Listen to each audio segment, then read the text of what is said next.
हमारे सभी प्रजापति भाइयों को बाल योगी रौनक शास्त्री का प्यार भरा नमस्कार।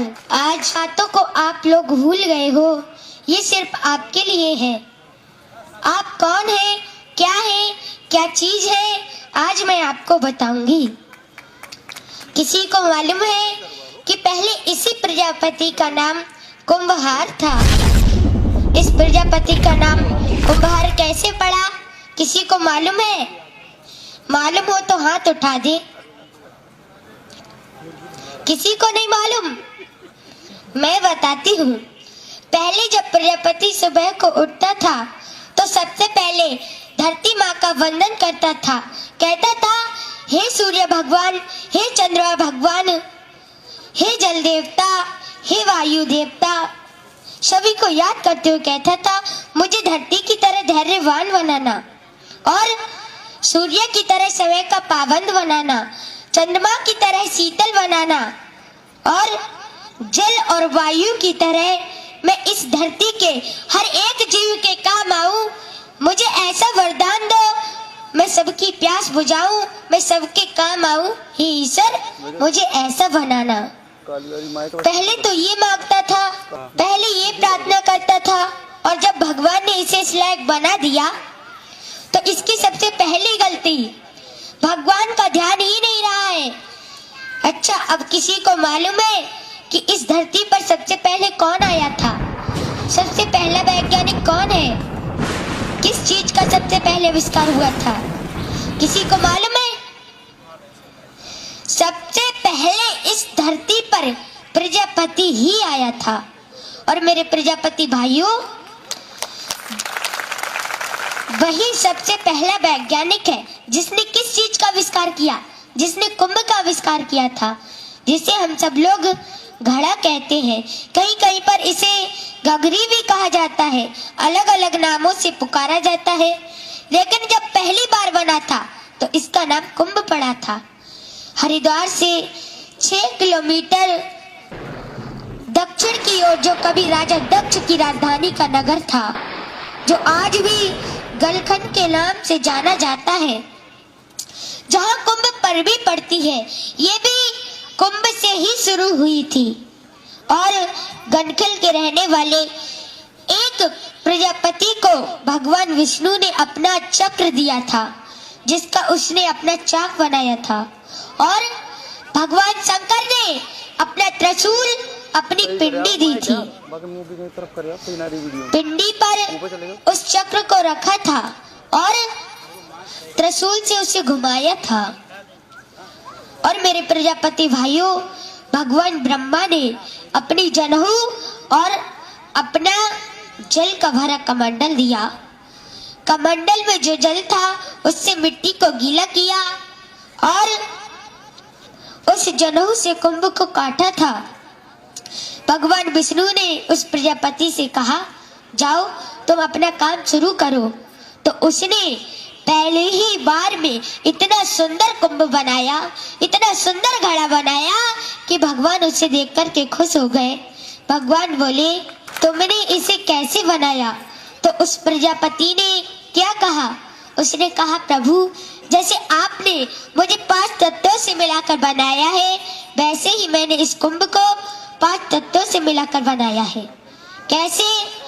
जल, वायु, अग्नि, आकाश और धरती। मैंने धरती से मिट्टी ली और जल से उसे गीला किया और आकाश वायु से इसे सुखाया था और अग्नि से इसे पकाया था।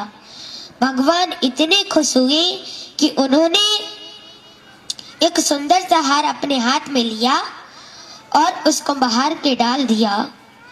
तो उसी समय उसका नाम भगवान ने कुंभहार रखा। कुंभ का नाम पहले और हार का बाद में, दोनों शब्दों को जोड़ दिया तो हो गया कुंभहार। और उसी वक्त भगवान ने उसे ये वरदान दिया कि चाहे कोई भी पूजा हो, हर काम में तुम्हारी कुंभ की हर किसी को आवश्यकता पड़ेगी। तुम्हारी पूजा के बगैर कोई पूजा संपूर्ण नहीं होगी। तुम्हारी इस कुंभ का जल पी करके लोग अपनी सांसें लेंगे। और तुम्हारे कुंभ के बगैर कोई भी पूजा संपूर्ण नहीं होगी। अब चाहे वो मृत्यु हो या जन्म हो, शादी हो या सजा हो। और मेरे प्रजापति भाइयों, ये सच बात है, तुम जिस विवाह में नहीं जाओगे तो इसका विवाह तुम्हारे कलश, तुम्हारी पूजा के बिना कभी पूर्ण नहीं होगा। इसीलिए आप जरा सोचो, आप कौन हो, फिर भी आप भिखारियों की तरह जी रहे हो। अरे आपको नहीं मालूम है आप कौन हो? आप राजाओं के राजा हो और शेरों के शेर हो, इस संसार की जड़ें हो। जो एक बार हिल जाए तो पूरा ब्रह्मांड हिल जाएगा। और ये ब्रह्मांड कौन है?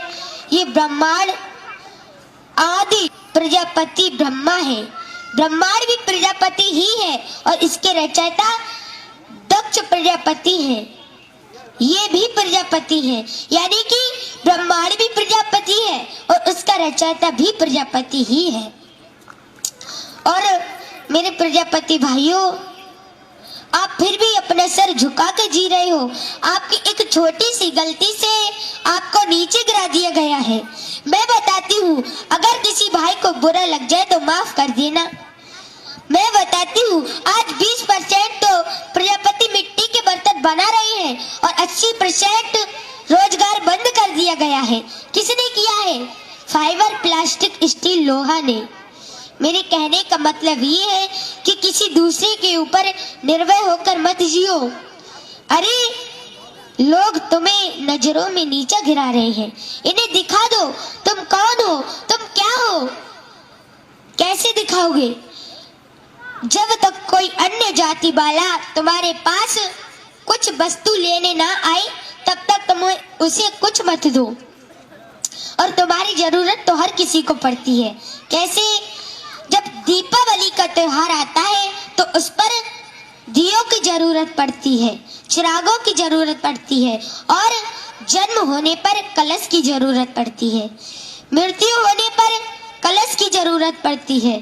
शादी विवाह में जब तक तुम्हारे कलश की पूजा और तुम्हारी पूजा नहीं हो जाती तब तक वो विवाह कभी संपूर्ण नहीं माना जाता। और मेरे प्रजापति भाइयों, यहाँ तक कि सरकार को भी हमारी जरूरत पड़ती है। कैसे? जो जेल में कैदी होते हैं, जो जल पीते हैं ना, वो इसी कुंभ में पीते हैं, इसी कलश में पीते हैं। इसीलिए उनको भी हमारी जरूरत पड़ती है।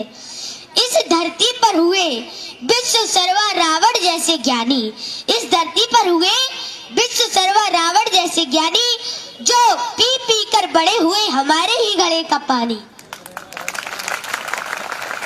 इसलिए सिर उठाकर जियो, सर झुका के नहीं। तुमने अपनी पहचान अपने हाथों से खो दी है। तुम्हें नहीं मालूम है, जितने भी बड़े राजा हुए वो भी प्रजापति थे, जितने भी बड़े भक्त हुए वो भी प्रजापति थे, और जितने बड़े दैत्य हुए वो भी प्रजापति ही थे। कैसे? दक्ष प्रजापति ये प्रजापति थे और ये पूरे ब्रह्मांड के राजा थे। और भक्त प्रहलाद को देखो, ये भी प्रजापति थे, ये भगवान के बहुत बड़े भक्त थे। इनके नाते हुए बलि बहुत बड़े दैत्य थे, लेकिन बहुत बड़े दानी भी थे। भगवान के लिए इन्होंने 3 कदमों में तीनों लोक दे दिए थे, और भगवान ने स्वयं इनके दरवाजे पर पहरा दिया था। इसीलिए हमें किसी से भीख मांगने की जरूरत नहीं है, बल्कि जो हमारे दरवाजे पर ब्राह्मण आए उन्हें भीख डालने की जरूरत है। मेरे प्रजापति भाइयों, आपको नहीं मालूम है, भगवान विष्णु जो थे वो बलि के दरवाजे पर ब्राह्मण का भेष धारण कर आए थे, क्योंकि बलि उस समय यज्ञ कर रहे थे। वो हो सकता है उन्हें दान न करते, इसीलिए वो ब्राह्मण का रूप धारण कर आए थे। जब उन्होंने ब्राह्मण को अपने दरवाजे पर देखा तो भीख डालने के लिए भाग पड़े, और उन्होंने 3 कदमों में तीनों लोक दे दिए थे। वो खुद तो भिखारी बन गए और ब्राह्मण के लिए राजा बना दिया। इसीलिए आज हम ब्राह्मण को दान करते करते भिखारी बन गए, वो सेठ बन गए, इसीलिए आज हम पर क्रोध करते हैं। अरे जगजननी के कारण आज हम पूज रहे हैं। हर घर में जब कोई पूजा हो, जब कोई हवन हो, तो पहली आहुति प्रजापति के लिए ही लगाई जाती है। इस आहुति के बगैर कोई यज्ञ संपूर्ण नहीं माना जाता। और इनके पुत्र है गणेश। गणेश तो हर पूजा में पूजे जाते हैं और सबसे पहले पूजे जाते हैं। अरे जागो मेरे प्रजापति भाइयों, जागो। जिन माता जगजननी को आज पूरी संसार पूज रहा है, वो भी आज प्रजापति के बेटे ही है, जो आज हमारी जननी है। अरे उस मोदी को तो सभी नमस्कार करते हैं, उस मोदी को तो सभी नमस्कार करते हैं। करना है तो उस माँ को करो धन्यवाद, जिसके आगे मोदी नित्य दिन झुकते हैं। और बना रहा प्रजापति संगठन तो हम फिर से मिलेंगे, बना रहा प्रजापति संगठन तो हम फिर से मिलेंगे। ऐसा ही रहा हमारा तुम्हारा साथ तो हमारे आगे अच्छे अच्छे झुकेंगे। धन्यवाद रौनक प्रजापति जी। इस बेटी पुरस्कार दिया है, वो खुद अपने आप इस बच्ची को, जो